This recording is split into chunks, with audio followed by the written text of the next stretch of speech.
अष्टम भाव होता है ना, जब उसकी दशा लगती है या ऐसे प्लानेट की दशा चल रही है जिसका संबंध अष्टम भाव से किसी तरह चल रहा है, तो ना ऐसे में व्यक्ति का जो थॉट प्रोसेस होता है ना, वो हिडन तरीके का हो जाता है। वो गहराई पे सोचता है। उसकी जो समस्याएं होती हैं वो भी हिडन होती है। मतलब समस्याएं आपको कभी समझ नहीं आएंगी कि किस तरह की है। कभी कभी व्यक्ति उन समस्याओं में इतना घिर जाता है कि उसे पता ही नहीं चलता। जैसे कोई रोग हो जाए, उसका कभी ये नहीं पता चलता कि वो कहाँ से आ गया। ठीक है। अब अष्टम भाव की दशा चल रही है और परेशानी जो है बढ़ती जा रही है, तो आपको क्या करना चाहिए? दो काम आप कर सकते हैं। या तो जो ग्रह है संबंध बना रहा है अष्टम भाव से, उसके दान कीजिए, अपने आप को थोड़ा हल्का कीजिए। या क्या कर सकते हैं, रिसर्च करनी शुरू कीजिए, साइकोलॉजी पढ़नी शुरू कीजिए।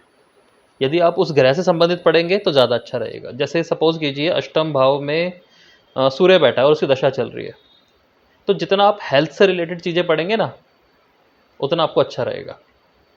अष्टम भाव में यदि शुक्र बैठा है तो आपको फैशन, ट्रैवल, ठीक है, इन चीज़ों के बारे में ज़्यादा पढ़ना चाहिए।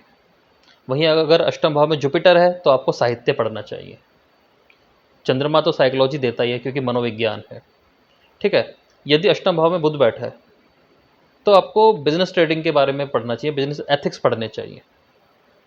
तो इस तरह से चीज़ें चलानी चाहिए। यदि शनि बैठा है तो शनि से संबंधित चीज़ें आपको पढ़नी चाहिए। जो भी हार्ड वर्क से रिलेटेड चीज़ें हैं, उनसे रिलेटेड जो उपन्यास हैं वो पढ़ने चाहिए। जैसे महाभारत हो गया, वो चीज़ें आप पढ़ सकते हैं। आप देखेंगे जो परेशानी चल रही थी ना, वो धीरे धीरे ईज होनी शुरू हो जाएगी। तो ये अष्टम भाव की सबसे अच्छी काट है। आप देखेंगे जो सबसे बड़े हीलर्स होते हैं ना, रिसर्चर्स होते हैं, एस्ट्रोलॉजर्स होते हैं, डॉक्टर्स होते हैं, बड़े थिंकर्स होते हैं, ये अष्टम भाव की जब दशा चलती है ना, उसी में ही अपना एक रचना करते हैं। मतलब जो जब ये खुल के आते हैं ना, वो अष्टम भाव की दशा होती है।